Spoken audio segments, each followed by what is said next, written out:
আগে দুর্নীতি ঠিক করেন, তারপরে বাজেট ঘোষণা করেন। আমরা যদি মদকে ১,০০০ টাকার মদকে যদি ২০,০০০ করা হয়, সরকার এটা লাভবান হবে, আর আমাদের জনগণ মৃত্যু থেকে বেঁচে যাবে।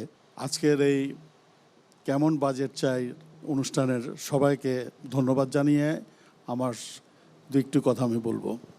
আমরা কিছুক্ষণ আগে স্ক্রিনে দেখতে পেরেছিলাম একটি অল্প বয়সের একটি ছেলে, উনি বলেছিলেন আগে দুর্নীতি ঠিক করেন, তারপরে বাজেট ঘোষণা করেন।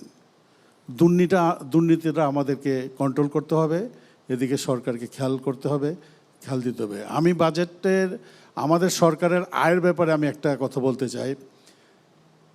ধূমপান, মদপান এইগুলা একেবারে বেফজুল জিনিস।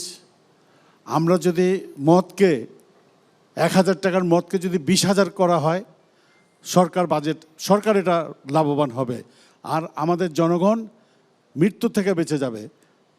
ক্যান্সার, সিগারেট খেলে ক্যান্সার হয়, গ্রামের বাচ্চারা সিগারেট খায়।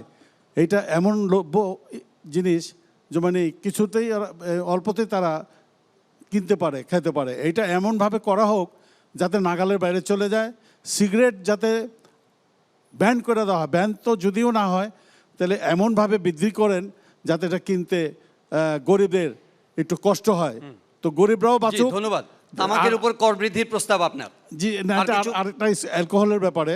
অ্যালকোহল আমাদের বড় বড় ব্যবসায়ীরা বলেন, বড় বড় কর্মকর্তারা বলেন, অনেকে বলেন বিভিন্ন এত টাকা তারা বেফজুল খরচা করেন, ওইটার মধ্যে ট্যাক্স বাড়িয়ে দেন।